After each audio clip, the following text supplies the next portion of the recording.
This movie doesn't need to exist. All that is left is to make him.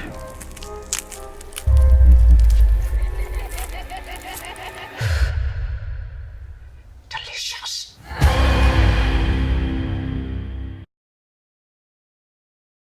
I don't have any Hansel and Gretel related shirts or fairy tale stuff, so I just put on my BoJack Horseman shirt because, yeah, the final episodes came out and I'm a shell of a man. Moving on from a masterclass in television onto mediocrity and less of that in film.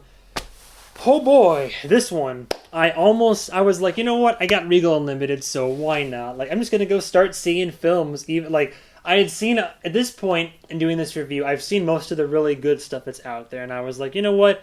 I gotta go see all the films. So I went the other day and checked out this one, Gretel and Hansel. Don't let the title suggest you. This is not a clever subversion of expectations via a miraculous change in title.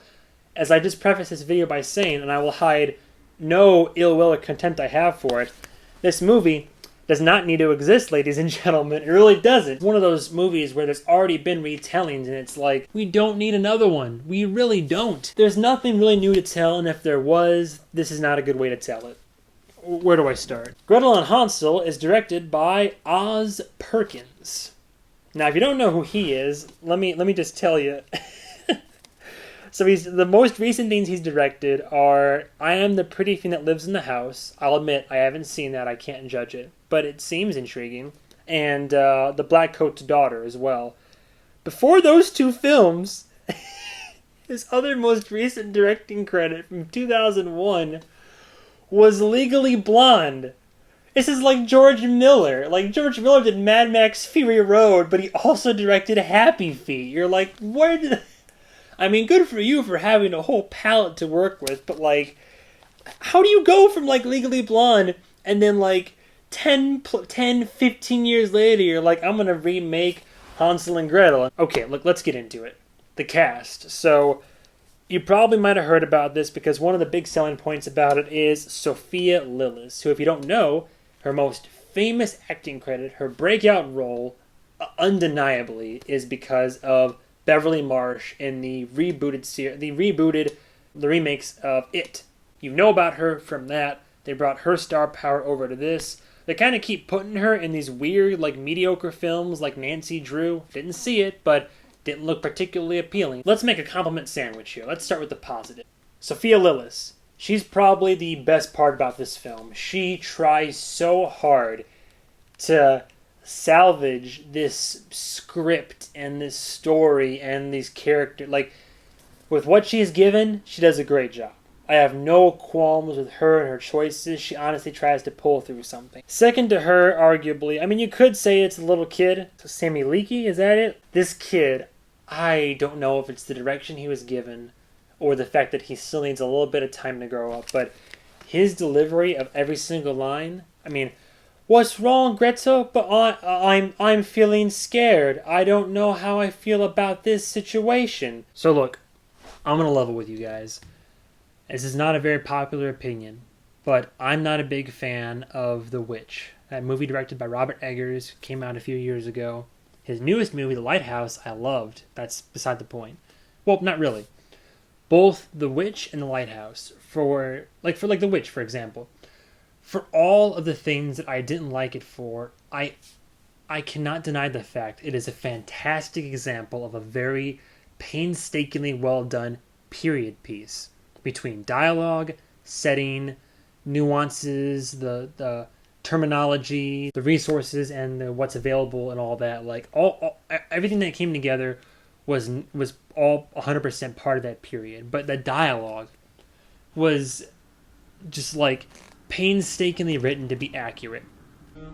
What went we out into this wilderness to find?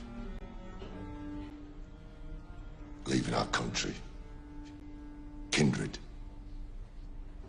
our fathers' houses. Now you have a movie like Gretel and Hansel, where the dialogue jumps from a half-hearted attempt at trying to match the period that it's in to an awkward modern rendition that's written as if it was written in the early 2000s or even now. Just, I'm hungry. I'm hungrier than you are. Because you're a pig. the way that some of the lines are delivered, not only are delivered so awkwardly, but the dialogue is so just so out of place for the film. It just took me completely out of it. It was just a poorly done how it was filmed. I don't know what he was going for. Cinematography. The film was a mixture of medium shots and medium close shots. It was very, I don't want to use the word intimate, but a majority of the film is done that way, where it's closer, it's like mid-chest or higher with characters. I mean, every now and then it'll show somebody off in the distance or try to make some creepier shots, but overall, mostly it's medium shots. And then incorporate these almost GoPro-esque shots where like you're behind or in front of someone's head and it's following kind of like the footstep pattern in a way. It was some very funky and bizarre choices that, again, if they were part of it more, I don't know, 1917 did a very good job of incorporating multiple angles and ways of evolving and incorporating tracking shots into the characters' blocking and movement. But Gretel and Hansel just does it in the strangest of ways, and just so many random things happen and weird, dumb character moments and just this weird kind of pseudo retelling that doesn't really need to happen, and there's characters that are introduced that end up having no relevance to the plot, and then it just kind of ends how you think it's going to end. Just a definition of a mediocre film, honestly. I'm glad that I saw it for free because I wouldn't pay to see it. It's not one I recommend wasting your time on, honestly. I honestly feel like seeing it, like I'm glad I saw it so I could tell people like, hey, don't check this out, because there's so many better movies playing right now, and if nothing better is playing, you can go home and watch something on Netflix. Random side note, whoever was the head of lighting or cinematography in this movie loved to like incorporate multicolored stained glass windows in every single fucking room, anywhere in the film. So if it was a blue window, a red window, a yellow window, they wanted all that blue saturating light, the red light, the yellow light. I don't know if they were trying to indicate mood, or I guess they were trying to go for maybe a tonal thing, but it was just, again, one of those things where it's like, it's not done with nuance or subtlety. It's overstated and it's just kind of obnoxious, and I don't get why you would. I mean, I guess if you really wanted to make the shot that way, go sure, but this movie is just a whole bunch of questions. It really is. Only because of Sophia Lillis, and because there was like a moment of like a couple minutes between the second and third act where I could see what they were trying to accomplish. I could see what what the director, what the cast and crew, what they wanted to do with this film. I could see the direction they were trying to take it, but they just didn't succeed, unfortunately. Not for me, anyway. I don't think they did it very well at all. I give Gretel and Hansel a 2 out of 5. It's not a 1. It's not, it was better than The Grudge. Like, not by much, but I mean, it was better than The Grudge. If I had to go see a movie in theaters again, as it stands, this movie is at best a 2 out of 5. Don't waste your time. Don't waste your money. If you love Hansel and Gretel and want to see this retake of Gretel and Hansel, and you love Sophia Lillis and whatever she is, then wait to rent it, but there's no reason to go see it in theaters, no reason to buy it when it comes out on Blu-ray, and in my opinion, there's no reason this movie should have been made. Just my opinion. That's it, my review of Gretel and Hansel.